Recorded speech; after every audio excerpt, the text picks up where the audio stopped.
Bueno, hasta el parcial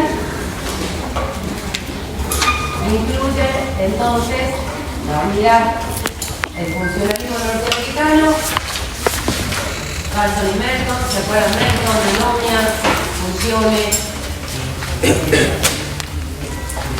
el funcionalismo, las respuestas al funcionalismo, columna 3,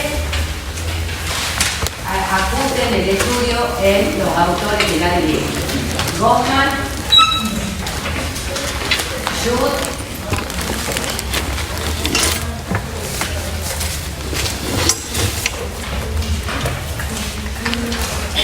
y Garfunkel, ¿sí? Garfunkel, que en el práctico, cuando los que no tenían que recuperar, la clase la daba la profesora Córdoba. ¿Se acuerdan? Ahí el texto era el texto de Puyol, el texto de Forastero y no me acuerdo cuál otro texto trabajamos en la clase práctica. Esos son textos donde, los de Buber, de identidad villera. Esos textos son ejemplos de análisis de estas tres corrientes que les digo yo que hay que estudiar. ¿Sí? Hinkel, Goffman y Schut. ¿Estamos? Tres autores. La fenomenología, la etnometodología y el interaccionismo simbólico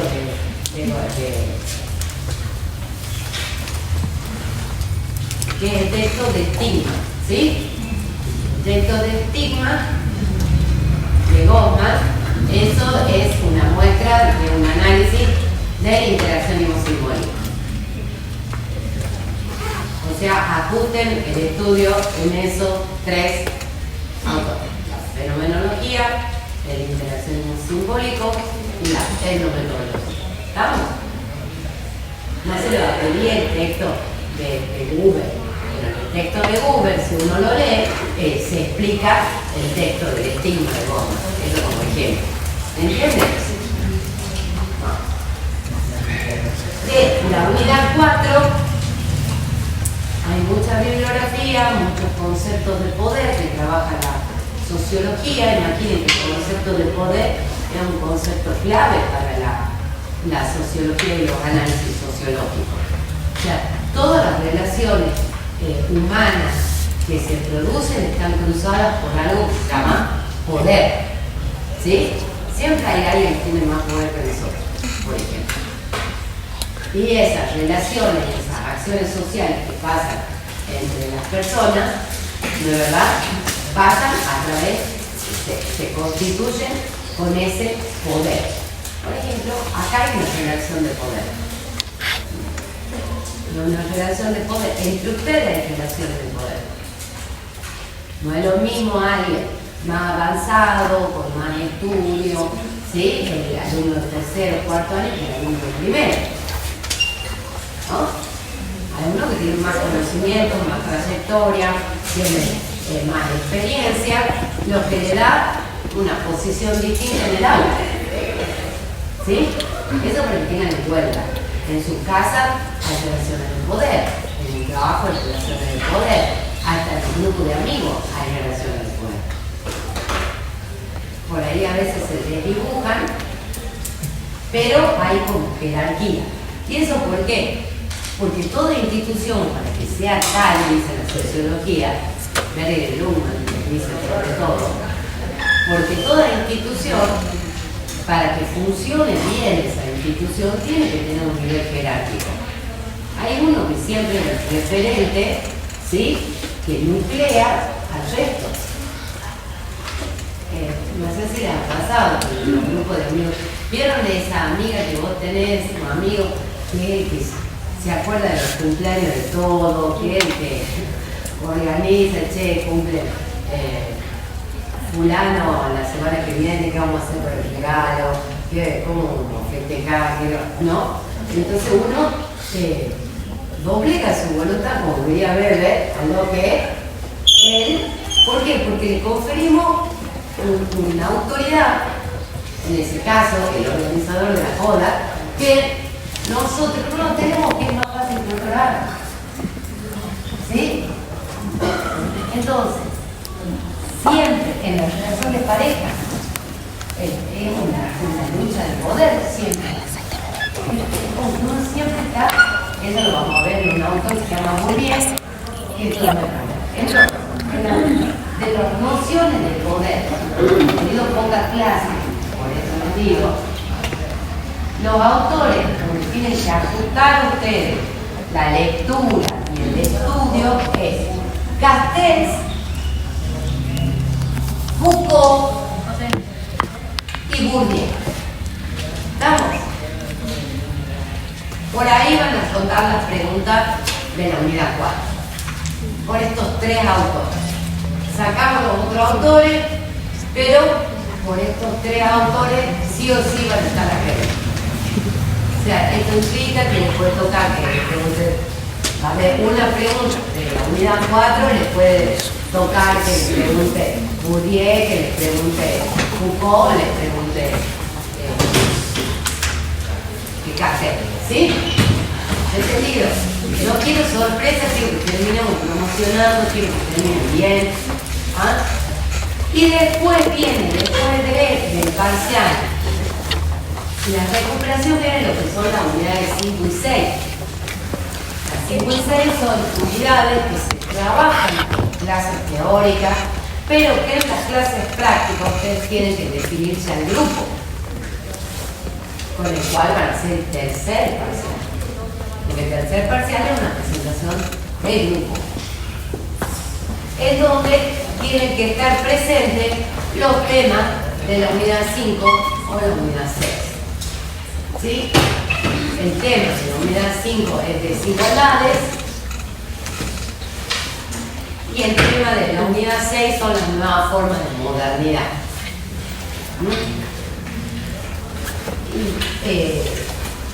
Ya ahí vamos a estar más relatados, el parcial no es enciclopédico, no es que tiene que estudiar de memoria, ¿sí? Pero sí vamos a tratar de ir comprendiendo un poco estos temas para que ustedes puedan elegir una problemática y analizarla desde esas unidades, relacionándola con algunos de los clásicos contemporáneos que han visto en unidades anteriores. Por ejemplo, a mí me interesa, el grupo ha decidido estudiar, investigar sobre la desigualdad de raza o étnica, por ejemplo. ¿Sí? Inmediatamente se me ocurre con qué lo puedo relacionar con el estigma de Goldman, unidad 3, ¿cierto? O si desigualdad, y bueno, puede ser que lo ponga con Marx, en la desigualdad económica. Entonces, el trabajo final que ustedes presentan, eligen una problemática, un tema y lo trabajan con esta bibliografía de la unidad 5 y 6, relacionándolo después con algunos de los clásicos o de los autores que han visto antes en las unidades anteriores. Cualquier problema de desigualdad está cruzado por el poder, o sea que ahí vamos de nuevo, ¿van entendiendo? Y eso lo vamos a ir elaborando acá. O sea, nosotros tenemos que pensar que rendimos el segundo parcial y ya cuando venimos a rendir la semana que viene, ya tener armadito el grupo con el que vamos a trabajar. Y tener armadito, espérame, más o menos que nos interesa. Ahí está la guía del tercer parcial. En el aula está cómo se debe cumplimentar, ¿sí? Entonces ya elijan algo de interés, porque ya han estado viendo bastantes cosas de sociología. Elijan algo que les interesa investigar un poquito y a partir de eso, ya la semana siguiente al parcial tienen que venir ya construidos los grupos y con el tema que van a trabajar, para que así vayamos movilizando las prácticas a que yo vaya ayudando lo que ustedes construyan ese tercer parcial. ¿Está claro? ¿Sí? Muy bien. Ahora sí. 4. 2. Unidad mínima de análisis de la sociología, la R social. Sí. ¿Cuáles son los autores de la unidad 3? Garfinkel, Goffman, Schultz. Y también ingresa el funcionalismo norteamericano, que es Barcelona. ¿Estamos claros? ¿Y va a ser lo mismo que el primer parcial? O sea, va a ser 5 preguntas. Exacto, lo mismo. Eso se llama un parcial enciclopédico, porque lo que se pide son conceptos, entonces ustedes tienen que aprenderse más o menos, y ahí sí funciona la memoria, saberse la definición y luego explicarla. ¿Estamos? No tiene mayor complicación el parcial al mismo primero. Así que vamos pensando en eso, ¿sí? También, una vez que quitamos, pensemos en esa semana en conformar el grupo, elegir el tema, y ya el próximo miércoles, porque aparte tenemos un miércoles que toca 24 de septiembre, ¿cierto? Y el 24 de septiembre es feriado. Y es la semana cultural.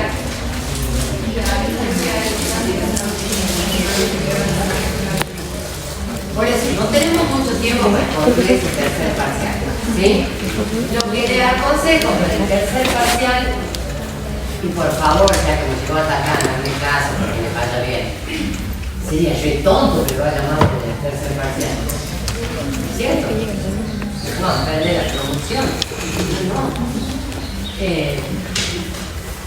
Lo que les aconsejo es que por todo esto de la semana de mesa, la semana cultural, etc., es de que vean las clases teóricas del profesor en el aula virtual. Se han tenido oportunidad de ver y de escuchar al profe dar clases muy clarita, muy concisa, y lo que él da es lo que ustedes deben usar para hacer ese trabajo. No hay que preocuparse, no es buscar más bibliografía, llenarse de texto y leer. No, con la bibliografía que está en la materia, alcanza y sobra para hacer el trabajo. ¿Vamos? Muy bien. Vamos a ver la noción de poder. Algunas líneas que tienen que tener claritas cuando vayan a estudiar Foucault. ¿Sí?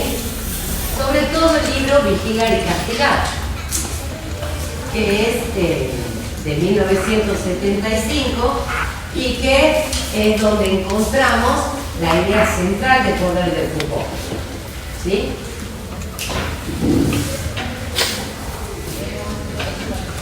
Él dice, lo primero que hay que tener en cuenta con estos autores, con los tres autores que tratan poder ahora, es que el poder no es algo objetivo. No es algo objetivo que se pueda tener y dejar de tener, agarrar y soltar, sino que el poder son relaciones. Eso es lo primero que tienen que tener muy clarito. Si les gusta ver videos de YouTube para poder entender y que nos ayude, hay un excelente video del canal, está en YouTube, el canal Encuentro. En el canal Encuentro, si ustedes ponen canal Encuentro Foucault, son digamos filósofos, sociólogos, pensadores muy reconocidos que explican esto que estamos viendo acá, ¿sí? Entonces muchas veces a mí, por ejemplo, cuando yo estoy preparándome para un concurso, si bien tengo mucha lectura, tengo los libros, 22 años, me especializo en sociología, me encanta ver videos de esta gente tan iluminada, me gratifica, muchas veces me dan ideas también que complementan la bibliografía. Aparte no es lo mismo si tenemos oportunidad de verlo al mismo Foucault en una conferencia. ¡Wow! Bueno, una entrevista, aburrido. ¿Sí? Entonces, aparte que es muy buenoso, lo cual no es muy común encontrar. belleza en la sociología, pero bueno, es tan ameno que no te aburre. O sea, vos ves un video de 30 minutos y te explica algo así, que teoría del hábito, ¿no? Entonces, tomen cualquier herramienta de ese tipo. O sea, cuando yo digo herramientas, estoy diciendo herramientas oficiales. ¿Qué significa? No es Wikipedia, ¿estamos? Y no es que la inteligencia artificial no le puede dar una definición de hábito, digamos. Capaz que le da, pero no es lo mismo si la podemos ver desde el propio autor, ¿sí? Y es ameno, ver los videos de ameno. Y con estos autores contemporáneos hay entrevistas que se le hacen, podemos escuchar las palabras de ellos, cómo explican ellos mismos su teoría, ¿sí? Así que utilicen eso para lo que puedan. Es un material de apoyo para ustedes. Entonces, veamos con Foucault. Foucault era un personaje muy especial. ¿Algunos ya han visto algo de Foucault en su vida? ¿Alguna vez lo han sentido nombrar, han leído algo de Foucault? ¿Cómo? ¿Vos sí? ¿Qué has visto? ¿Qué te ha quedado de Foucault? Nosotros vemos en una clase que tengo de filosofía política a Foucault, lo vemos a Marx también, y sí vimos Vigilar y Castigar y las conferencias del panóptico y todo. Ustedes tienen como material de Foucault, recuerden, las bibliografías son las conferencias de él. Sí. ¿Sí? Yo lo que les voy a dar son, si quieren, como tilde, ¿viste? Cuando saca la idea central se hace un tilde, como un punteo de lo central que tienen que encontrar ustedes en esas conferencias. Esto les va a ayudar a los que todavía no han leído Foucault, o no tienen, digamos, cercanía con este autor, que les resulte más fácil leerlo. Si yo tengo este punteo que da la profe, les resulta más fácil, ¿sí? Por ejemplo, esta idea principal, que el poder no es un objeto, que el poder es relación, ¿sí? Y que en todo lado en donde nos movemos nosotros, el poder existe, en esa relación.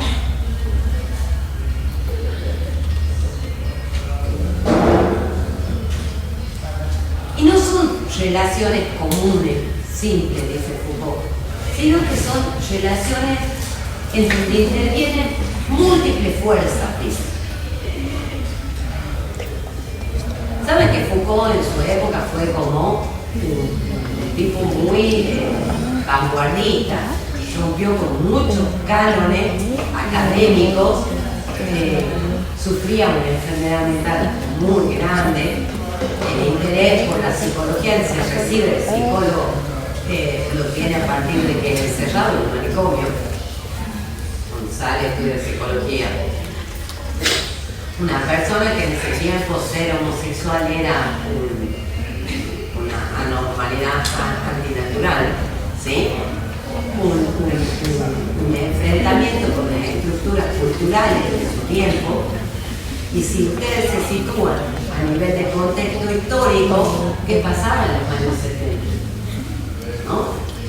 ¿Qué era, además de los Beatles? ¿Pero qué pasaba en esos años? ¿Cómo era el contexto? ¿Qué es esto de la Guerra Fría? ¿Qué marca, qué tendencia había? ¿Cómo se estaban trastocando? ¿Cómo estaba cambiando la sociedad? Así como cuando pensamos en Marx, Durkheim y Weber y decimos estos pensadores se encuentran en un mundo que está en transición, en cambio, así pasa con Foucault. Foucault tiene testimonio y en la entrevista muy cuestionado, era un intelectual muy cuestionado por el poder cultural, ¿sí? La idea del panóptico, que ya la vamos a ver, la idea de él, ¿no? De esa vigilancia permanente, es lo que después se traduce, por ejemplo, en el ojo que todo lo ve, ¿no? El primer gran hermano, cuando sale en el mundo, el primer reality, el gran hermano,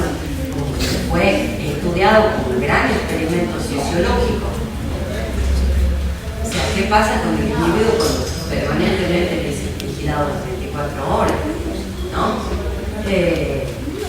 No sé si han visto una película que también es un icono que te sirve para entender un poquito el tema de las realidades construidas artificialmente, de Truman Show. Truman Show, ¿no? Bueno, pero, digamos, lo que yo quiero es que ustedes, ¿se acuerdan que en la primera clase yo les dije? Entender un poquito, leer sobre la vida de estas personas me lleva un poco también a entender lo que producen estas personas. Les doy un ejemplo. Sí, a mí me ha costado toda la vida ascender, digamos, una movilidad ascendente. Vengo de una madre de clase media, baja, ¿cierto? Y con sacrificio y con trabajo, toda esa historia mía vive en el cuerpo, ya lo vamos a ver como muy bien, en el cuerpo impregnado y genera mi identidad. Y por lo tanto, cuando yo hago investigación, no es al vicio esa identidad que está generando. O sea, no es al vicio mi identidad. ¿Por qué, profe, usted siempre estudia el excluido, los pobres, la pobreza, las desigualdades? ¿Por qué toda su sociología ronda por el... Y bueno, se explica, ¿no? Pues me van entendiendo, profe, que mi estudio ya no te me mira. Nosotros entendemos los autores a partir de su vida. ¿Por qué le interesa a Bourdieu mover el poder simbólico? ¿Por qué le interesa a Bourdieu y escribe algo que se llama la distinción? ¿Qué es esto? Bueno, tiene que ver con también la historia de vida de Bourdieu. Entonces, hay que entenderlo. Yo les recomiendo, ustedes tienen al libro entero de Ritzel, vieron que está el libro entero en Sociología Contemporánea, cuando van al capítulo de Foucault o en cualquier manual de filosofía, ponen Foucault, bueno, meta ahí, en el piensa escuchar chipitín, lo que quieran. Busquen una biografía de Foucault y leanla, porque nos va a ayudar a entender todo esto que él está proponiendo y por qué es una persona rupturista.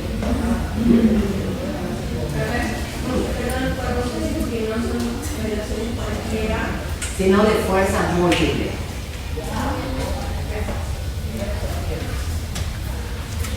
Él dice, son fuerzas múltiples que están implicadas entre sí, que están relacionadas, ¿sí? Que están cruzadas. Por ejemplo, presentes. ¿Por qué los padres tienen la autoridad sobre los hijos? No viven solamente porque son padres, sino porque hay una cultura que determina los órdenes jerárquicos, ¿cierto o no? Y esos órdenes se manifiestan en esa relación. Entonces ahí no solamente es lo familiar, es lo social, es lo cultural, es lo económico. ¿Quién tiene realmente poder en la pareja? El que maneja, el que tiene más poder económico,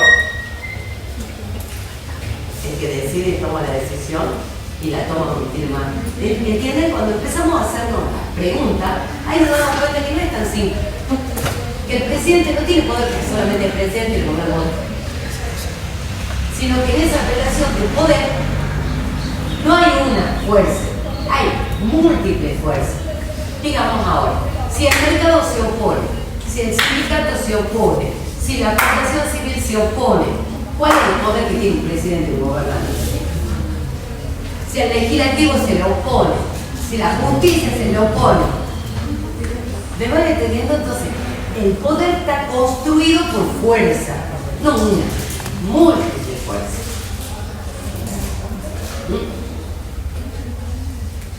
Otro tip, otra idea, así como para que encuentren la conferencia y la entiendan. Las relaciones de fuerza se presentan como una distribución en el espacio. Una distribución en el espacio. un orden en el tiempo y una composición que articulan tiempo y espacio. No todos compartimos el mismo, por ejemplo, en la familia. Si uno lo ve como espacio social, no estoy hablando regional en región social, no estoy hablando como espacio físico, ¿sí? Estoy hablando como espacio social. En ese espacio social que conforma la familia o el Estado, no todos ocupamos el mismo cuadradito, ¿cierto? Todos estamos en un punto distinto, es lo que yo le decía. Todos estamos en un punto distinto y siempre en relación de poder con alguien que tiene más que yo.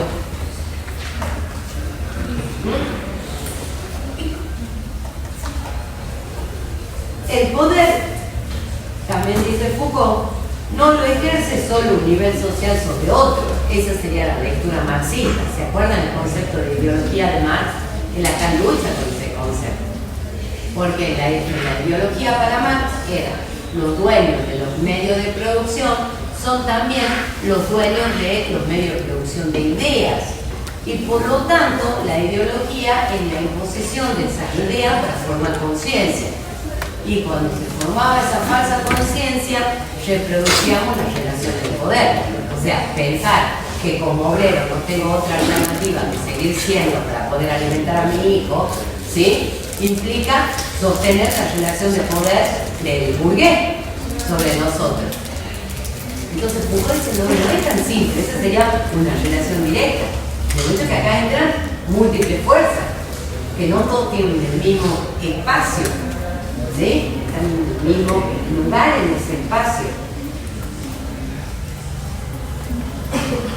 No solamente el poder se encuentra en el ámbito de la economía y la política, ¿no?, sino que el poder, y volvemos al primer momento de esta clase, está en todo lado. Cuando hablamos de sociedad, es como que, imaginen, ¿vieron los gráficos cuando uno busca y quiere hacer un PowerPoint y quiere poner estos gráficos le dan los del sistema neuronal o con los nervios que salen entre cruzando? ¿Vieron lo que esa imagen? Bueno, así imagínense el poder. ¿El poder? Sí. Pero por ejemplo, cuando se hablaba de ideología, no se hablaba de eso, como que también hablaba el tema de las leyes, de la institución. Por eso, pero a lo que quiero decir, para Foucault es mucho más complejo que para Marx el poder. El poder, porque la religión eran los poderosos, los mismos burgueses. Por eso te digo, partan de la definición de ideología. La ideología es las ideas de las clases dominantes imperan sobre la conciencia de los dominados. Por más que esas sean las instituciones, que estén la religión, la cultura, el derecho, el Estado, la educación, no tiene nada que ver. Acá lo que está diciendo, el poder no es unidireccional. No está solo cuando hablo de economía o cuando hablo de político, cuando quiero hacer un análisis político. Está en todos los análisis que uno quiere hacer social, en todo el poder. Por eso he dicho, entre los amigos, entre la pareja, en la familia, en el trabajo, en el mercado, en el Estado, ¿sí?, en la escuela, en todas nuestras relaciones son relaciones de poder. Y no porque el poder sea un objeto que tiene una clase sobre otra, ¿estamos? Sino que el poder se construye a partir de esas relaciones. Se mantiene, se disuelve la relación, se disuelve el poder. No es algo que se detenga, ¿ah?, que se posea. No es algo que sea tan clarito. Es algo que es difuso. Yo no me doy cuenta de no estoy estudiando las relaciones de poder que es mi grupo de amigos. No nos damos cuenta de esto. ¿Sí? Sentimos una relación fluida en nuestra vida cotidiana. Pero para la sociología, si es importante decir esto, hay poder.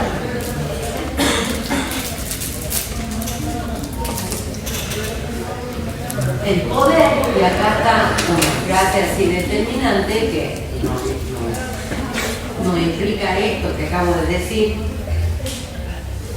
no es algo que se posee, sino que se expresa en acto. sea, yo soy la mamá y vos me vas a hacer caso, porque soy tu mamá. Nunca te hace caso. Sí. Puede decir, puede ser la madre, pero ¿de qué depende que haya poder? De relación.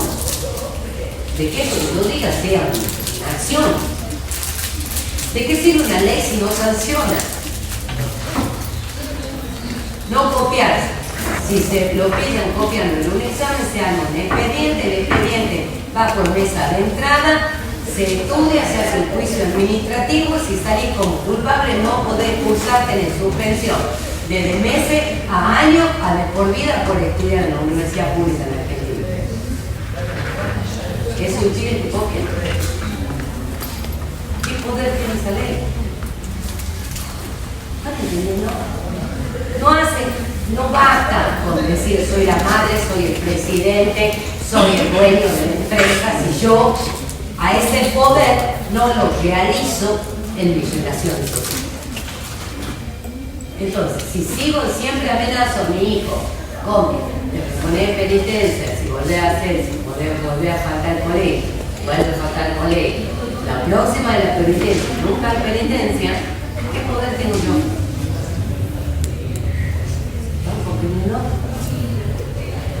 Entonces, el poder se expresa en actos. En actos.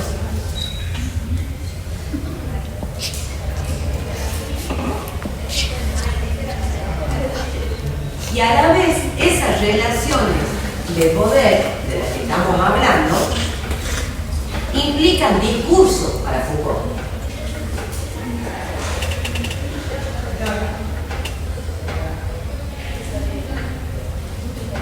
¿Y qué entiende él por discurso?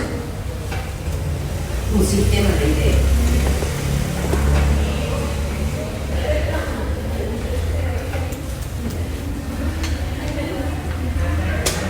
Por ejemplo, chicos, ¿cómo se manifiesta o cómo deberían ser las relaciones de poder dentro de una familia? El que vos seas padre o madre no te da el derecho a, por ejemplo, lastimar a tu hijo, ¿sí? Está dentro del sistema de ideas. Hay un sistema de ideas que legitima esa relación de poder, ¿no? Entonces, ese sistema de ideas, si hay un discurso, dice Foucault, y acá viene la parte interesante de Foucault, es que puede haber contrapoder. Porque si hay un sistema de ideas, puede enfrentarse a otro sistema de ideas distinto, que es el contrapoder. Entonces, para Foucault no es como para Marx sí o sí necesaria una revolución para imponer otro sistema, ¿sí? Sino que se puede ir cambiando esos discursos a partir de estos contradiscursos, ¿no?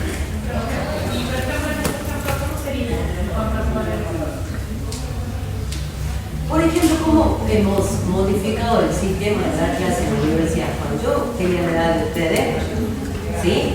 Enseñar era distinto a lo que es hoy enseñar, o por lo menos para mí lo que es enseñar, ¿sí? La distancia entre la relación de poder entre el profesor y el alumno era enorme. Vean nada más cómo están dispuestos a la aula, siempre el profesor está más alto que ustedes, ¿no? Pues, ¿no? Ahí todo es así, no podemos trabajar nunca así, porque no se socializa, ¿no? Hay alguien que tiene el saber, no es que saber. Y ustedes, todo eso ha ido cambiando, porque ha habido un contradiscurso pedagógico que ha dicho, bueno, no, cambiemos la relación alumno-profesor, horizontalicemos la enseñanza, que también sean protagonistas. Hay un señor que se llama Freire que viene a revolucionar cómo se debe enseñar, con la teoría de la enseñanza del aprendizaje. Y eso hace un contradiscurso a un discurso hegemónico que eran clases magistrales, alumnos mudos, receptores pasivos de lo que decía el profesor, ¿sí? Sin margen de acción. Y la tendencia a enseñar ha ido cambiando, los profes han ido tomando cursos de pedagogía, ¿sí? La ciencia de educación empieza, todos los profesionales de ciencia de educación empiezan a tener injerencia en toda la institución educativa, y entonces empieza a nacer un contradiscurso, que en algún momento se pelea con el discurso oficial, ¿no? El discurso hegemónico, pero que después, a través del acto, va ganando importancia y se va uniendo como hegemónico y ya deja el otro discurso. Puede seguir estando, pero no tiene la importancia que tenía antes. ¿Entienden? Y no por eso es que modificó el sistema y ahora somos todos comunistas y socialistas. ¿Estamos? Entonces, si el poder implica un sistema de ideas que está atrás y lo sostiene, si hay un sistema de ideas, dice Foucault, hay otro sistema que se contrapone. O sea que hay poder contrapuesto, ¿sí? O un contrapoder.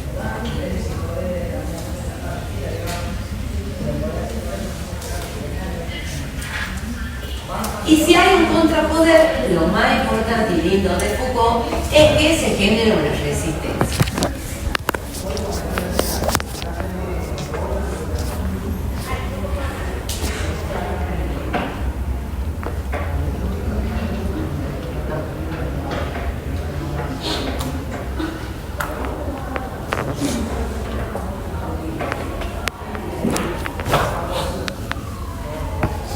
Y donde hay poder, hay resistencia. Siempre va a haber un enfrentamiento.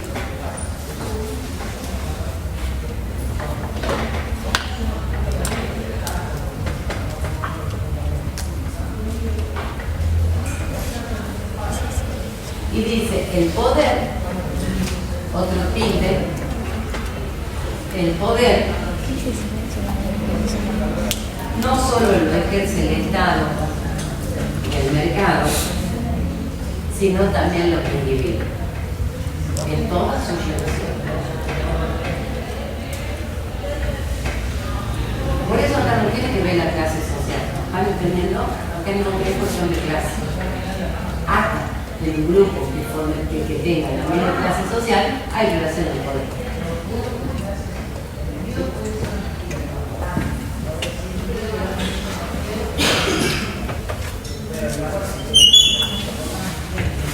Y aquí viene la idea del panóptico. En esta sociedad moderna, capitalista, sociedad del consumo, ¿sí?, que es la que se está viviendo, para que siga existiendo tal como viene siendo esa sociedad, necesita de la vigilancia, ¿sí? Necesita de la vigilancia para mantener ese orden societario. Y vigilar es una acción, es un acto. Y él toma la idea, por ejemplo, de la cárcel, ¿no? Las cárceles, ¿cómo están construidas? Fíjense, son, por ejemplo, una manzana en donde las celdas están, hay un patio en el medio y una gran torre. Esa torre lo ve todo, monitorea, ¿no? Y cuando vemos en las películas, si Antonio Copeles va pasando la luz así, ¿eh? Monitorea, vigila.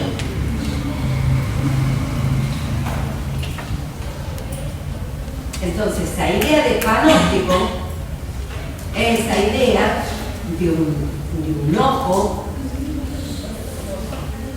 que todo lo ve, un oído que todo lo escucha.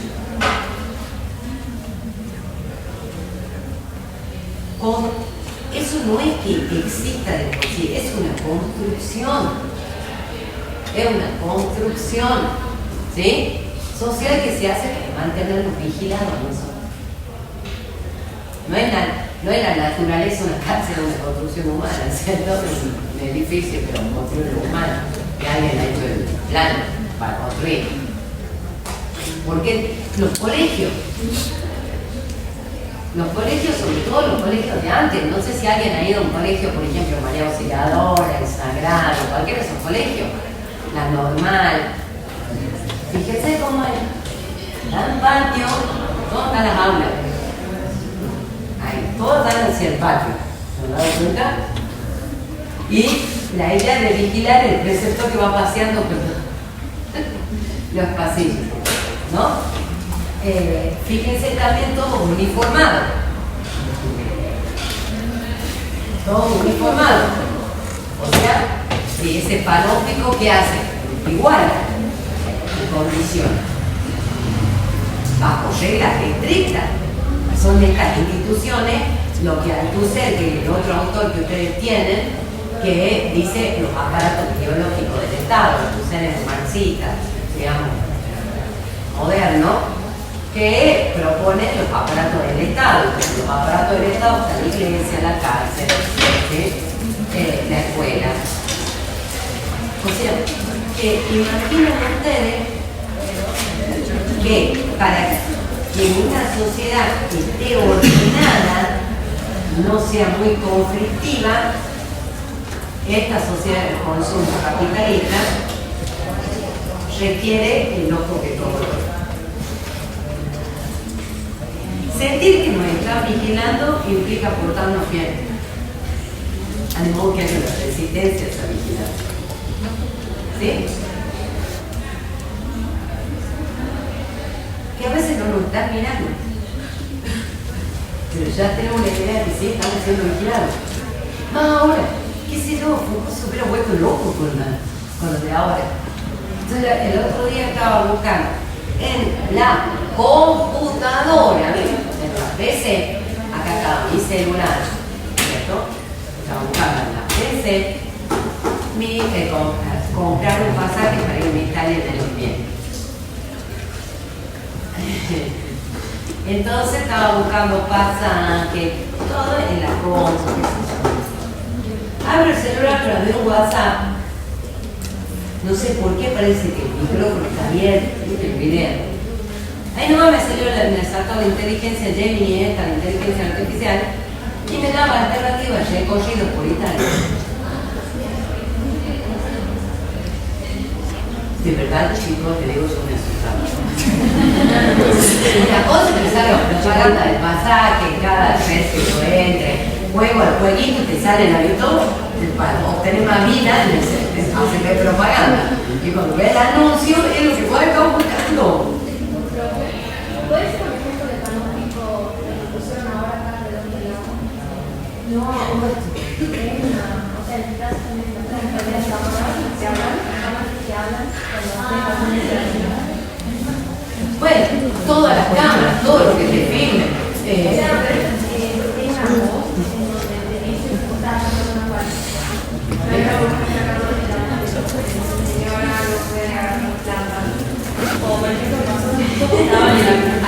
Ay, me voy ahí,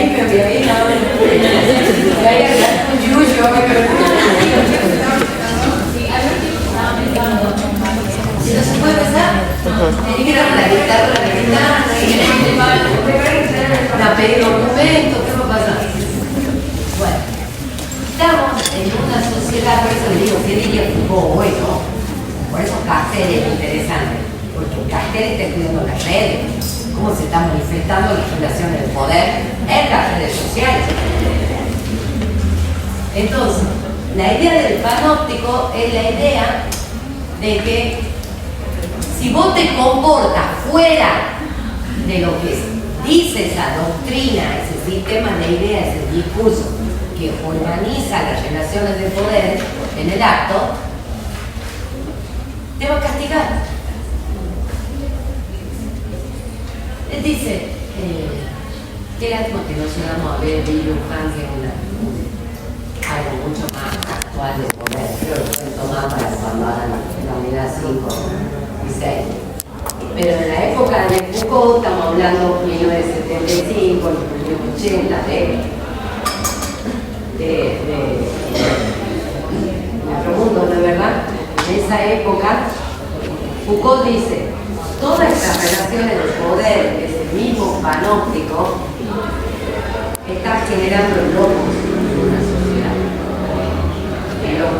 Locos. Hoy en día hay un filósofo surcoreano, alemán, que se llama Lee Han, que propone ver al poder, las relaciones de poder que se entablan en este momento histórico en lo que estamos transitando, no está generando locos, está generando personalidad border, está generando trastornos de la ansiedad, está generando el pánico, la depresión en el final de la época, la hipernomia, la cabeza quemada, ¿no? Entonces hay otras enfermedades que afectan el cuerpo, que afectan la salud mental por estas relaciones de poder. En la época de Foucault generaban locos, y él era el claro ejemplo de eso. Vigilado por la familia, vigilado por la academia, vigilado por el Estado, no entendido. Por ejemplo, él decía que ¿por qué no tener sexo con niñas de 14 o 15 años? ¿De dónde le salió esa prohibición? Con sus menores son capaces de decidir si quieren hacerlo o no. Porque es considerado un abuso, ¿cierto? Por más que un menor diga sí, lo mismo es abuso.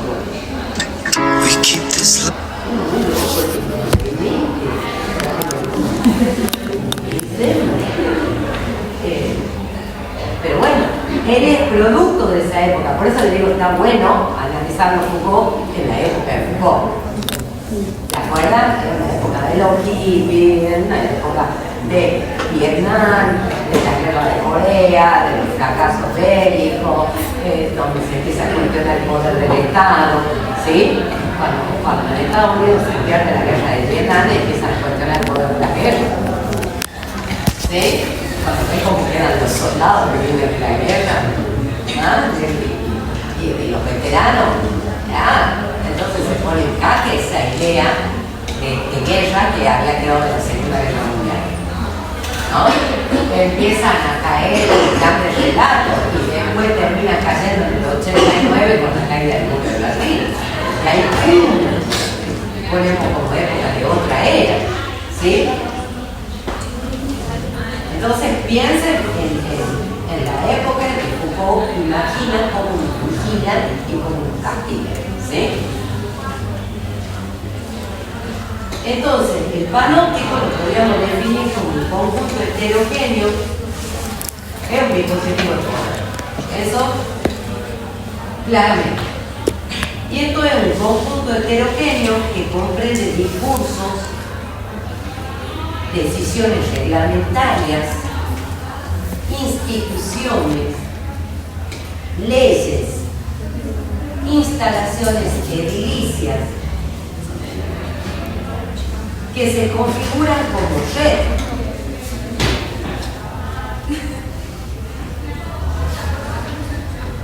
Ya habíamos dicho en el primer PIBE, volvamos al primer PIBE, modelos de relaciones de fuerza múltiple. El panóptico es eso. No es solamente un discurso, es un acto, es un edificio, son leyes, son reglamentos, son castigos, ¿sí? Son instituciones. Entonces, no es solo una fuerza, es un conjunto intrincado, como decíamos al comienzo, de fuerzas. En la escuela, que funciona como panóptico para Foucault, el examen es el instrumento del castigo. Interesante idea, ¿no? Porque el examen pone a prueba si vos has hecho caso o no a ese poder. Entonces es un instrumento disciplinador. Nos disciplina el examen. Nos causa.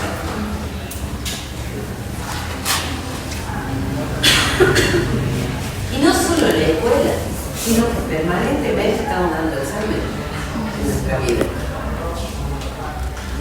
A veces mucho más, a veces de forma consciente, a veces de forma no consciente. Queremos demostrar que somos buenos hijos, no porque lo hagamos conscientemente, sino porque cumplimos con todo lo que... Por ejemplo, mi mamá el día de hoy dice, ay, mira, no se te diga nada, nunca. Claro, gracias, si me dejó sola, de 5 años. Mi hermanito, me he hecho cargo de todo, y él te ha venido a vos. Pero ella pedía permiso hasta para faltar al colegio, yo hacía la ayuda con todo, y yo decía, mamá, mañana no voy, no, porque me viene la pileta de la chica. O sea, a ver, no hacía nada por ir yo, ¿cierto? Ahora, de forma no consciente, porque no es que yo le decía, no, porque quiero ser disciplinada y ser la mejor hija del mundo. ¿Qué fuerza había dentro de mí que hacía que yo siempre cumpla las reglas, no? Entonces, el poder funciona así, no funciona manifiestamente, no es solamente un examen que vos das en una escuela, en un aula. Por ejemplo, el rol de la mujer en el trabajo. La mujer desde que empieza a ingresar al mercado laboral tiene exámenes, mucho más exámenes que los hombres. Tenemos que demostrar permanentemente que somos capaces de tener el lugar que tenemos. En el campo de la sociología yo le venía diciendo, no se olviden del trabajo hasta el parcial de la mujer de Chicago, ¿no? ¿Por qué las mujeres de Chicago, ya que han tenido la oportunidad de leerla, no están en ningún programa de esto hegemónico en la facultad? Si yo no lo hubiera puesto, nunca hubiera salido la mujer de Chicago. Que no era socióloga, sí, y mucho más grosa que muchos de los que estaban en esa escuela varones, ¿sí? Porque siempre estamos dando examen. Aunque no sea literalmente el examen. Sentimos que tenemos que dar prueba, sentimos que tenemos que probar al otro de lo que somos capaces, de lo que tenemos, de por qué estamos, ¿sí? Porque estamos en ese lugar, en el espacio, y no en otro. Cuidar el espacio. Entonces, ¿qué es lo que dice? ¿Qué pasa, Foucault? Permanentemente dando un examen, y bueno, eso afecta la salud mental. Sentirte permanentemente vigilado y examinado, ¿no? En todas tus relaciones empieza a debilitar tu salud mental, ¿no? Por eso te dice, crea locos. Este panóptico crea locos. Entonces, el poder disciplinario encausa al individuo por medio del examen.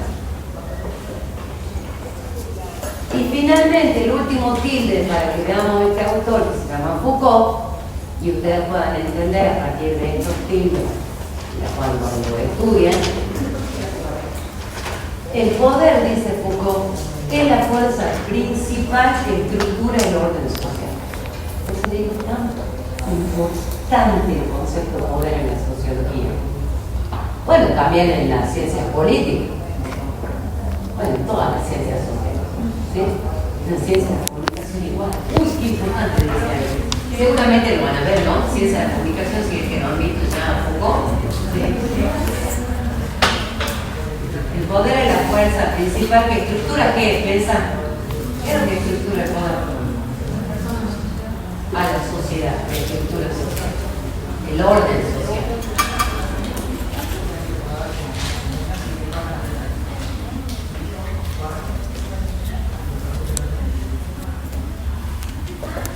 Claro, ejemplo, cualquier cosa, veamos un ejemplo argentino.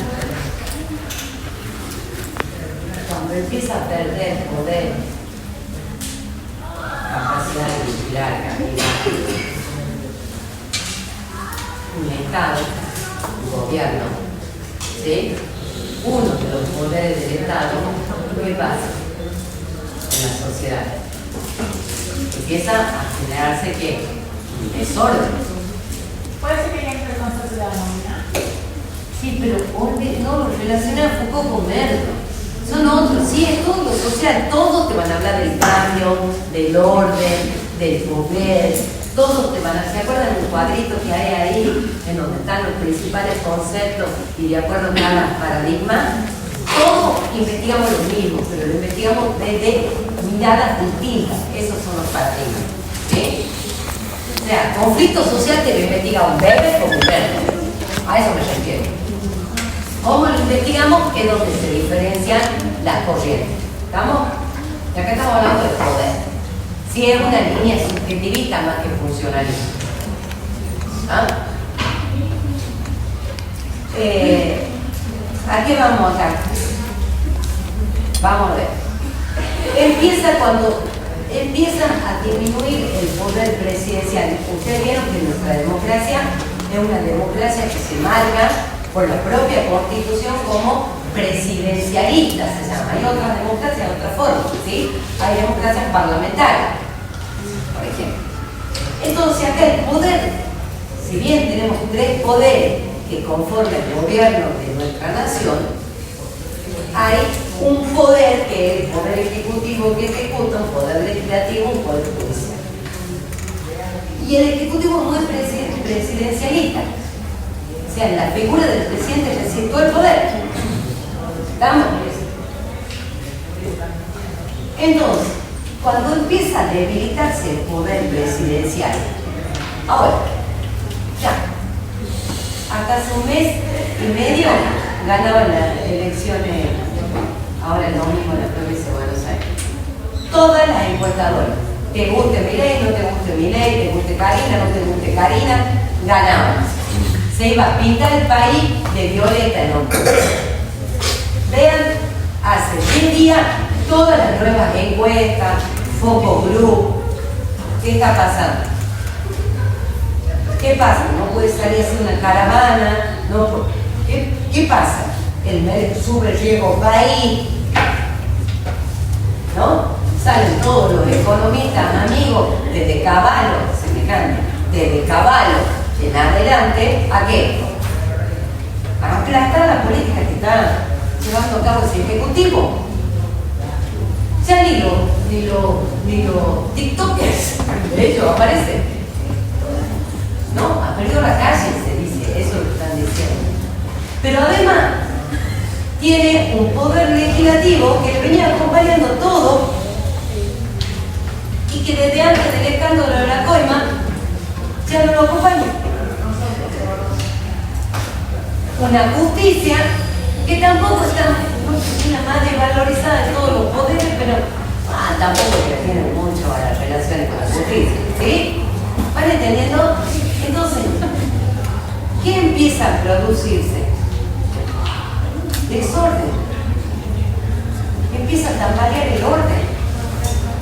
¿Cómo no va a salir una persona con alguna discapacidad a la calle a decir, no me da un plan, pero te la roba la plata? Y eso produce desorden social. ¿Entienden? No está bueno una sociedad en donde todo el tiempo la calle esté tomada por reclamo, ¿sí? En donde suba la pobreza, es una, como diría Durkheim, patológica la sociedad, ¿sí? Entonces, ¿qué hay ahí? Se están debilitando las relaciones de poder.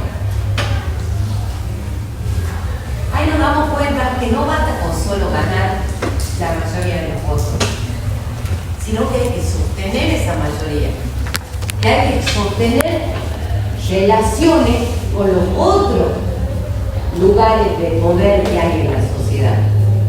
Tiene que tener una relación con el mercado, con los empresarios, con los sindicalistas, que es la forma en que el poder se va a mantener.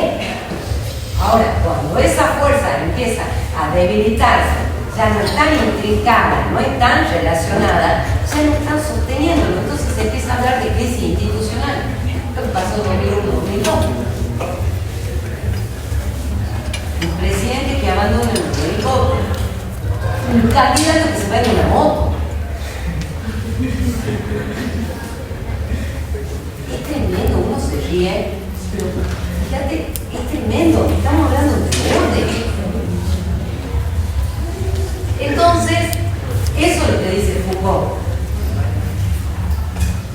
que el poder como relaciones de fuerzas múltiples es necesario para el orden social. Y la resistencia también, porque la que cuestiona ese poder. Entonces, a partir de un poder y de una resistencia, es como se iba armando el mundo. El poder de los empresarios se ha visto disminuido cuando se forman los sindicatos, ¿cierto? Siglo XX. Cuando se forman los sindicatos, empiezan a ganar poder los obreros. ¿Qué serían los derechos? ¿Cierto? Los derechos de vacaciones, 8 horas. Bueno, empiezan a tener una voz y la relación obrero-empresario ya no es tan lineal y de tanta subordinación, sino que te haga un paro, vas a perder más, darme el aumento o que te pare la fábrica. Perder mucho más si yo paro que vos me des el aumento. Para entender es un contrapoder. Entonces, en la lucha entre el poder y el contrapoder es que vamos viendo cómo va cambiando la sociedad, las instituciones, lo que conocemos nosotros como sociedad. ¿Sí? Muy bien, ahora pasamos al otro autor, que es Bourdieu. Ustedes, para entender Bourdieu, tienen el texto de Alicia Gutiérrez. No tienen un texto propio de Bourdieu. ¿Sí? Es Alicia Gutiérrez, que es una socióloga argentina, discípula de Bourdieu, que explica de forma maravillosa, ¿verdad? Pero también es maravilloso él. Lo que pasa es que no tiene texto, pero que tiene el texto de Alicia Gutiérrez. Y como yo le digo, sí, de Bourdieu hay muchas entrevistas en YouTube, ¿sí? Sobre todo porque él, hay un tema que le preocupaba y de vez en cuando tenía que analizarlo, que era la televisión en esa época. Ya estamos hablando de después de Foucault, ¿sí? Básicamente, para poder entender el concepto de poder simbólico o violencia simbólica, que es el concepto de poder de Bourdieu, deben entender cuál es la sociología que propone Bourdieu, cómo propone ver a la sociedad. Voy a ver si me puedo poner. No saben lo difícil que no vamos a empezar a ya me conocen, ¿no? No, me estoy atando las manos, así que...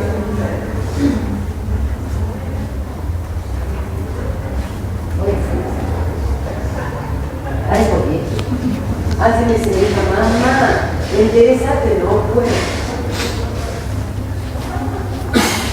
Bourdieu tiene una teoría que se llama la sociología de él y la teoría del hábito. ¿Sí? Lean un poquitito de la historia de Bourdieu, es tan fascinante también. Bourdieu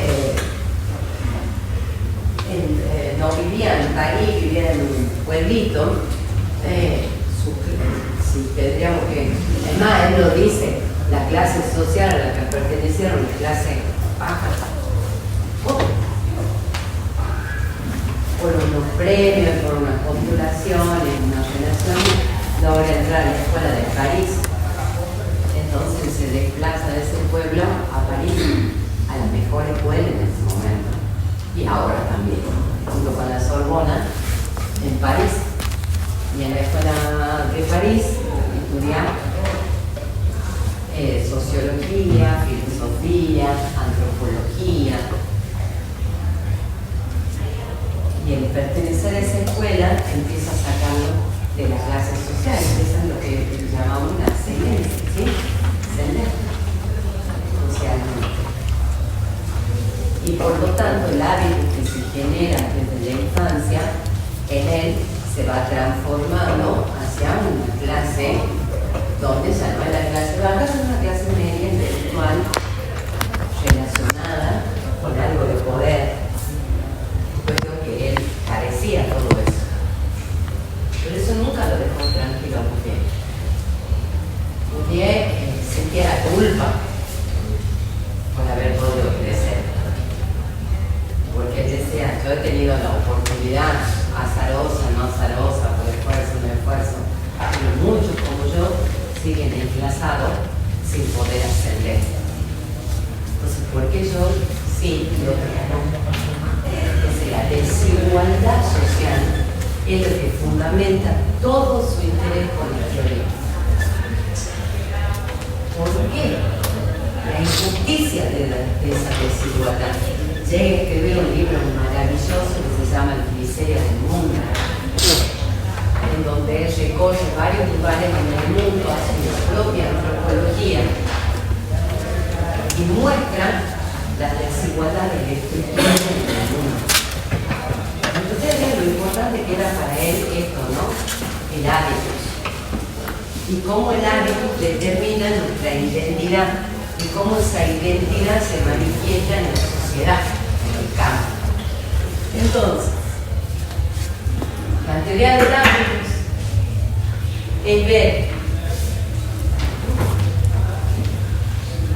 que en la sociedad existe.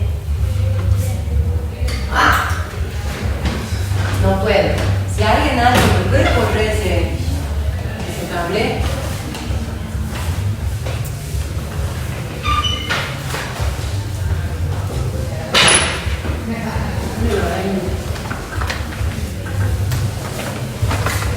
La sociedad, lo que entendemos por sociedad, ¿sí?, es el resultado de lo social hecho cuento y de lo social hecho cosa.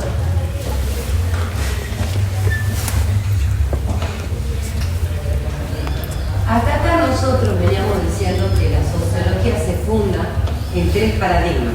¿Se acuerdan? El materialismo dialéctico, el funcionalismo y el interaccionismo. ¿Sí? Ahí estaba como representante del materialismo más, como representante del paradigma funcionalista Durkheim y como representante del paradigma subjetivista o interaccionista o intersubjetivista Weber. Pero yo les contaba que durante todo el siglo XX, la mayoría del siglo XX, las dos corrientes más fuertes de la sociología y que luchaban entre sí era lo que yo llamo el objetivismo y el subjetivismo. O era subjetivista o era objetivista igualmente. ¿Sí? O era escuela de Chicago o era Parson, el funcionalismo norteamericano. No podía ser las dos cosas. Porque los principios eran opuestos. Recuerden, el funcionalismo mira lo externo, lo coercitivo. O sea, las estructuras sociales no son resultado de la acción. Es algo externo que dice cómo pensar, sentir y obrar. ¿Estamos? Entonces, no tengo que entender la conducta social, sino cómo se comporta la estructura social, cómo regula, cómo integra, ¿sí?, cómo funciona en el caso de Merton. El otro lado decía, las estructuras no existen si no existe la acción social. O sea, lo que tenemos que observar para explicar las transformaciones sociales del mundo, de esta sociedad moderna, la modernidad, tenemos que observar la interacción social, tenemos que observar la intersubjetividad, tenemos que entender por qué se producen los fenómenos para poder explicar el cambio. Vamos, comprender e interpretar, decía Weber, que lo sigue sosteniendo Schutz, que lo sigue sosteniendo Goffman, lo sigue sosteniendo Marfín, que son la línea subjetiva. Entonces había dos formas de análisis. O era objetivista o el subjetivista. Y eso se opone, ¿no?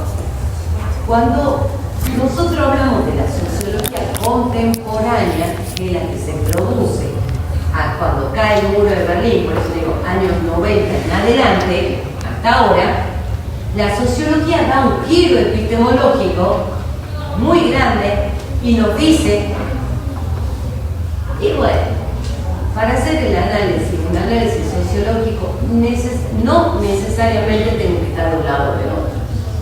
Ambos lados son importantes para entender los fenómenos.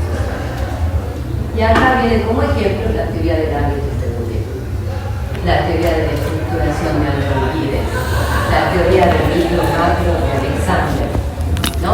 La misma sociología de Gitzel, la sociología que estamos haciendo hoy actualmente en la academia. Nosotros tomamos como inicio de esta nueva forma de hacer sociología, la sociología económica. ¿Sí? Entonces él propone la teoría del hábito, buscando y mostrando por qué es arbitrario y es falso esa dicotomía que había, ese binomio entre objetivismo, subjetivismo, sujeto, actor. ¿Se acuerdan? Uno era actor y para Burke que era como sujeto, sujetos pasivos. Para el otro éramos sujetos activos, ya éramos actores. Entonces, Bourdieu, Gilles y estos otros sociólogos que les digo, acá como salimos de Norteamérica, volvemos para Europa, ¿sí? El francés, una sociología francesa. Él dice, no, nuestro autor dice, en algún punto, para poder entender el cambio social, tengo que ver la estructura, sí, claro, pero también tengo que analizar el sentido de la acción. No puedo solamente fijarme en la estructura, porque esa va a ser una explicación parcial. Una explicación más compleja y más completa nos va a dar entendiendo que lo social es un todo. Es un todo. Entonces dice, ¿cómo se manifiesta eso social? Se manifiesta en los cuerpos, con el hábitus, y en las cosas, con el concepto de campo. El concepto de campo viene a reemplazar el concepto de estructura social. ¿Sí? Los campos son donde nosotros nos movemos. Este es un campo. ¿Sí? Es un campo educativo. Nosotros, para realizar nuestras prácticas sociales, no las realizamos en el aire, las realizamos en un campo. Y esta universidad existe antes de que ustedes hayan nacido. Y seguramente cuando se muera va a seguir existiendo. Y se tiene una historia, no depende. Nosotros no hacemos historia, ya viene una historia. Nosotros podemos reforzarla, transformarla, modificarla con nuestra acción, ¿cierto? Pero el campo ya existe. Y eso sería reemplazar la idea de estructura social. O sea, lo social hecho cosas son los campos. Lo social hecho cuerpo es el hábito.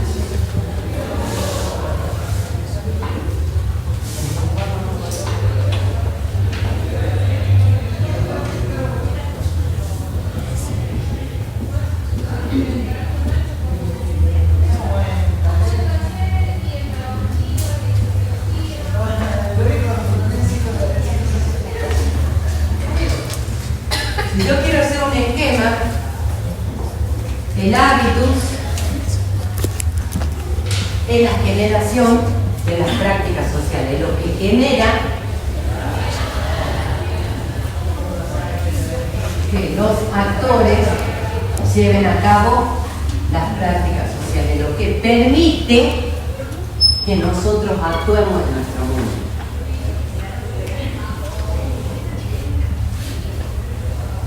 Y esas prácticas no se hacen en el aire, se hacen en el campo, se hacen en espacios. Ahora, ¿qué es el hábito? es lo socialmente incorporado que vamos a ser el cuerpo. Es lo que va definiendo nuestra identidad. Él dice, son estructuradoras que funcionan como estructuras estructurantes. Ahí es un trabalengua, ¿cierto? Pero no es un trabalengua. Cuando venimos al mundo, venimos vacíos y nos llenamos con lo social a partir de la socialización. ¿Se acuerdan? El proceso que vieron en mí y en Berger y Roma. Entonces, cuando yo voy incorporando a mi cuerpo, voy internalizando lo que mi primera institución social con la que me encuentro, ¿cuál es? Familia. La familia, ¿no? El otro significante, ¿no? Cuando yo voy incorporando esas formas de pensar, de sentir y de obrar, ¿no? Voy incorporando las pautas de comportamiento de mi familia. Y eso va marcando, va quedando marcado en mi cuerpo, porque no solamente incorporar para que no me castiguen, ¿no? O para que no me destruyan, como sería luginiana esa idea, ¿sí? Sino que no solo lo incorporo, sino que lo hago mío, que no me cuestiono. Por eso se queda en el cuerpo, el social hecho cuerpo. Realmente hecho cuerpo. Nosotros nacemos estamos en un sistema capitalista. Tomen en cuenta que Bourdieu, antes de hacer esta teoría del hábito, formaba parte de lo que se llamaba el marxismo estructural. Tiene mucha influencia del marxismo en su teoría. Después se aparta de ese marxismo y porque ve que es una explicación muy lineal, muy determinista, y empieza a construir su teoría de género, ¿sí? Pero la idea de que estamos en una sociedad capitalista, ¿no? Y que en una sociedad capitalista, para que sea como tal, tiene que haber clases sociales distintas, tiene que arreglar mucho claro que no tenga, si no, no es capitalismo. ¿Qué pasa si no hay clase? Si no hay capitalismo, ya sería otro modelo, ¿vale? Otra vez, comunismo, socialismo, qué sé yo. Entonces, él dice, cuando nosotros nacemos sin elegirlo en una clase social. ¿Vieron cuando dicen, bueno, muchos de los que formaban parte de la clase media por la crisis económica descendidos y son clase baja ahora porque solamente cubre el nivel de ingreso económico en la familia? Para no ser pobre tenés que ganar más de 1.100.000 pesos. Los que ganan menos ya son pobres. Los que ganan de ahí para arriba ya son medios, ¿cierto? Tomando esa clasificación. Pero no es eso solo la clase social, no es lo que yo gano. Yo me puedo empobrecer, pero sentir que yo no formo parte de la clase pobre, sigo siendo clase media. Aunque no gane el 1.400.000. ¿Están entendiendo lo que quiero decir? La clase es algo que nos da identidad. Y normalmente, dice Bourdieu, la gente que ha hecho cuerpo el hábito de clase se maneja en la misma clase. Se entiende con gente que es de identidad similar. Pero cuando te dicen, no, mira, Dios mío, la mejor pareja que yo ande por la misma clase tuya, porque si no, ya sea, que tengas una pareja con mucho más poder adquisitivo que vos, con mucho poder cultural, simbólico y todo lo demás, eso va a ser, te dice su mamá, siempre una lucha, siempre un problema. Que tampoco tenga tu misma, ¿me entendés? Siempre se puede, más o menos parejitos, qué bueno, es que hay menos conflicto, ¿no? O sea, formar parte de una misma clase implica menos conflicto de clase. Pero eso nosotros no lo elegimos. Eso está diseñado en nuestro cuerpo y es lo que nos conforma una identidad. Nosotros no elegimos ser argentinos, pero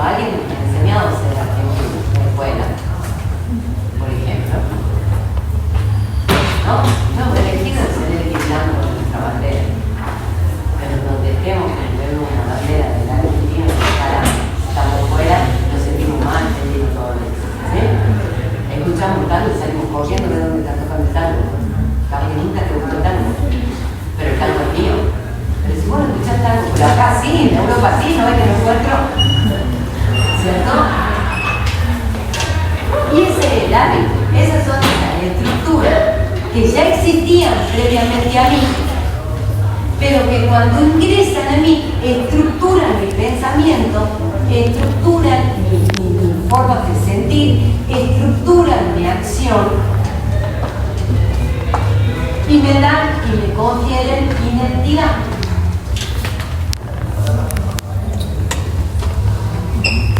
Y eso es lo que me permite a mí, el hábitus es lo que me permite a mí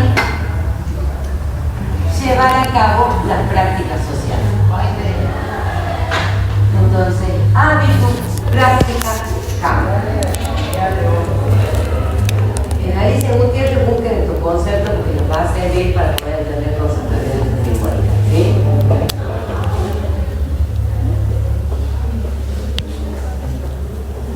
Él tiene un libro que se llama La Distinción, y en ese libro estudia, por ejemplo, se hace esa pregunta: ¿por qué escuchar a Schubert? ¿Por qué Schubert es clásico y es distinguido y no Karina, la princesa? ¿Quién dice que esto es mejor que? Se lo pregunta muy bien. ¿Quién marca esa distinción? La violencia simbólica. Si en la escuela te dicen, te van armando como argentino, como persona de bien,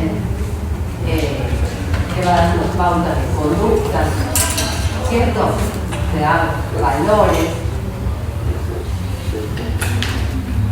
y te pone la idea de que el progreso económico viene acompañado de un mejor progreso educativo, ¿sí?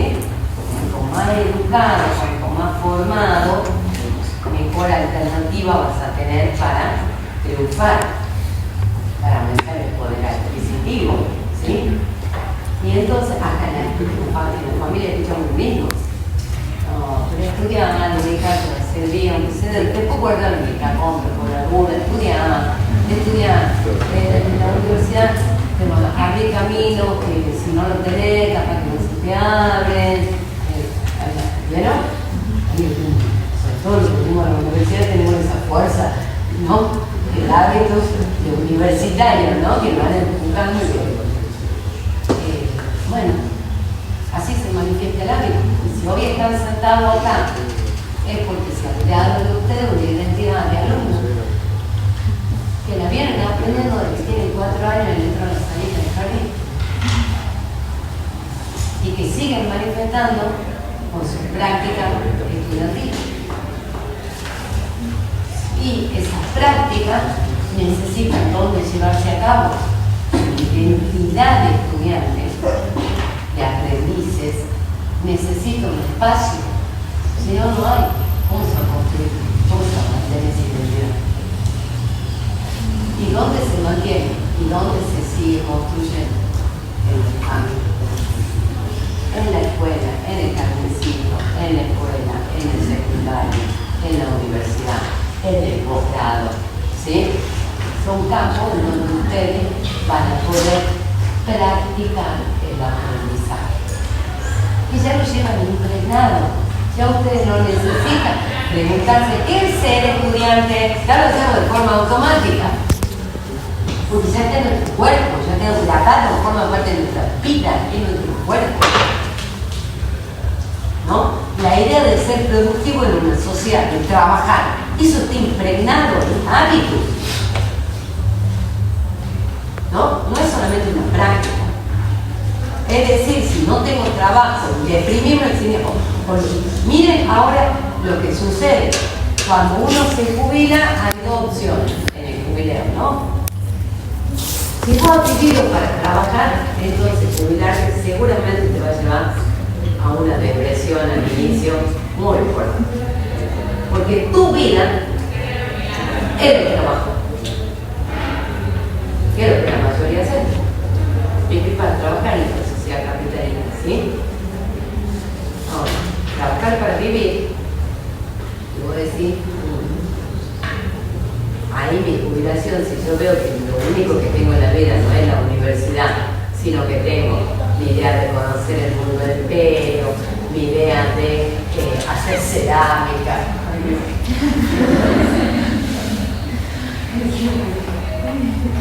Pero mi idea de, bueno, por ejemplo, poner una consultora de nuevo, tener 10 años, una consultora política y bueno, volverla a poner a la consultora, hacer diseño de proyectos, seguramente que gana más que como profesora.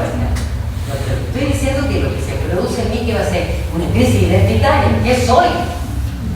Al no trabajar ya. Soy una abuela, hasta ahora tengo gatos viviendo. No quieren tener hijos ustedes, parece. No. Yo le digo, hijo, ya estás casado, vamos 2 años, vengo a ver los gatos. Diego, vive en Buenos Aires, gratuita. Pero empieza así, ¿qué voy a hacer? ¿Qué voy a hacer? Hay crisis de identidad. Hay crisis en eso que se nos ha grabado. Es tan parte de nuestro cuerpo que sentimos que no podemos vivir si no lo tenemos. Que no podemos pensar, que no podemos actuar, que no podemos sentir. Eso es clave. Por eso dice, disposiciones que se internalizan, dice, estructura, porque ya existían antes que yo. La universidad ya existía. Este trabajo docente universitario ya existía. ¿Sí? Estructuras externas que entran en nosotros, por eso son estructuras externas que se internalizan, se interiorizan, ¿sí? Y cuando se interiorizan, ¿qué es lo que hace? Estructura la práctica social. O sea, es como, ven la síntesis, lo objetivo y lo subjetivo, por eso ya no hay binomio acá. Para poder entender las transformaciones del sistema educativo, tengo que entender que primero se ha producido el hábito. Y es el concepto de hábito lo que sintetiza esas propuestas sociológicas. Es el concepto en el que se muestra que es falso el binomio actor, sujeto, estructura, acción, ¿sí? Micro, macro, de los paradigmas que antes se oponían. Sigan existiendo. Porque estos campos, que es lo de los sociales de cosas, existen previamente a mí. Pero para seguir existiendo, porque yo también actúo ahí, todos nosotros. Y después de nosotros seguramente también, capaz que sea distinto, pero el campo escuela o educación va a haber. ¿Sí? Capaz que después viene un holograma con inteligencia artificial de los profesores. Pero el aprender y el enseñar van a seguir existiendo. ¿Cierto? Entonces, para que exista el campo, necesita de las prácticas sociales. Si no hay gente interesada en jugar, no es juego. Y ahí entra otro concepto muy importante, que es el concepto de interés. Para jugar en un campo me tiene que interesar ese juego. ¿Qué no lo que juega? Tiene que haber algo que llame y que diga, bueno, voy a recibirme de licenciado en Ciencias de la Comunicación. Hay un interés en esta elección que ustedes hacen, ¿cierto? Si no, no estarían acá. O sea, lo que los lleva a ustedes a hacer sus prácticas sociales, a manifestar en práctica el hábito, es el interés. Si no les interesa, lo más probable es que cursen el primer año y después abandonen. Nada, esto no es para mí, me voy a otra carrera. ¿Sí? Voy a tomar otra cosa. Pero para jugar, les tiene que interesar. ¿Y qué voy a ganar por eso? Uno hace todas esas reflexiones, ¿no? O sea, sí, ya sé. A mí me decían, Paola ha dejado medicina con 2 años aprobados, 3 años aprobados de abogacía mientras hacía letras. Cuando le digo a mi mamá que estaba sufriendo, que no quería ser abogada, porque le iba a terminar porque ya iba 3 años y con muy buena nota. Entonces me dicen, no, hija, vas a parar de sufrir, seguir con las letras, que te encanta leer. A mí, la licenciatura en letras no me gusta ni para nada. Me buscaba sociología, pero no existía. Entonces mi interés de jugar acá en filosofía y letras fue conseguir un título de grado que me permita luego con beca en el CONICET hacer sociología. Entonces nunca me dediqué a la literatura, me dediqué a la sociología. ¿Entienden? Ahora, si a mí no me hubiera interesado, abandono ese juego. No me gusta.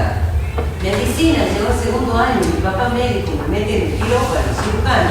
Me vi ahí casi que locura. ¿Y cómo va a ser médico si no soporto ver la sangre? ¿Cierto? Entonces, abandoné. Y cuando le digo a mi papá, mira, no voy a ser ni médica ni abogada, voy a ser licenciada en letras, ¿qué me escribe? Va a ser pobre. Eso es ser pobre, hija. Sí. El interés es por otro lado. ¿Van entendiendo? Pero a mí me interesa. No siempre un interés económico, ¿ah? Pero a lo que, bueno, me permite vivir, no digo, tira manteca, hago 15 años el mismo auto, alquilo, tengo la casa propia, pero es lo que yo busco. Soy conformista según Merton, ¿cierto? Pobre regular. Ahora, el interés es lo que llama a que los campos se abran para que nosotros juguemos. Entonces, cuando él define el campo, lo define como un campo de lucha. Un campo de juego, campo de lucha. Ahí vemos la influencia que aún queda marcado de Marx en Bourdieu. Porque Bourdieu dice, en una sociedad capitalista como en la que vivimos, en donde el consumo, él está escribiendo el momento del auge de la globalización, ¿sí? Por eso le digo, imaginen, ahí está el nuevo Berlín, otro mundo, ya no existe el comunismo como tal, ¿sí? Existe el liberalismo, tiene un liberalismo económico, tiene el neoliberalismo, ¿sí? Y todo esto en los avances de la ciencia, la comunicación, sobre todo la comunicación, cómo empieza a crecer, cómo cambia. Bueno, en este mundo todos estamos luchando por eso. En todos los campos de donde nosotros desplazamos y hacemos nuestras prácticas sociales estamos luchando. Es lucha. Acá viene la idea de la relación. ¿Se acuerdan de lo que veíamos en Foucault? Toda la relación en todos los campos donde yo luego llevo a cabo práctica social son campos de lucha, son relaciones de poder interno.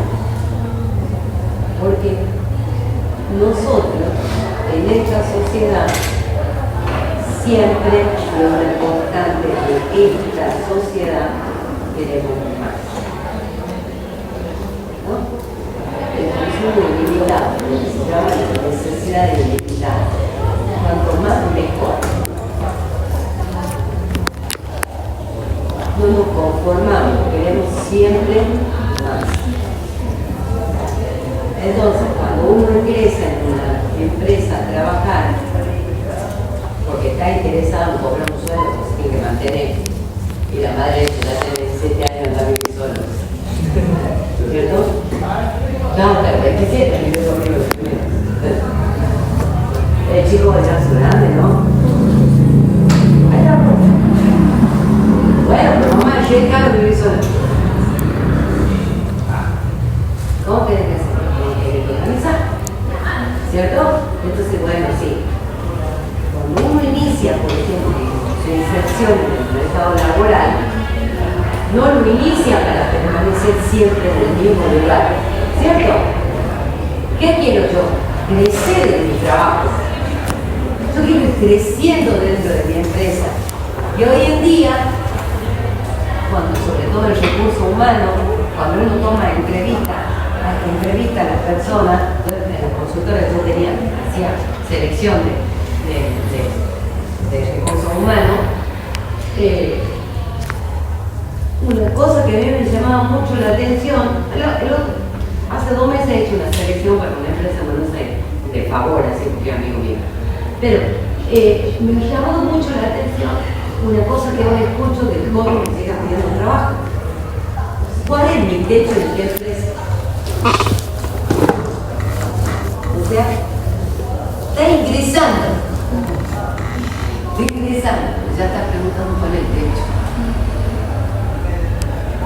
Porque te estás proyectando más allá de ese techo. ¿Vas entendiendo? Ya lo van a ver, la unidad C con la modalidad líquida de Bauman. ¿Ah? Pero hay algo que es insaciable. Uno quiere ir teniendo más.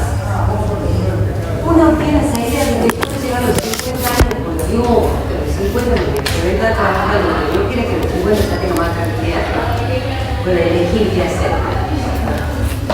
¿Entienden? Entonces, cuando entran al campo, a lucharla, entran con ese interés. Ella puede tener la ocupación. Yo le voy a pasar esto a la compañera, que son los fines.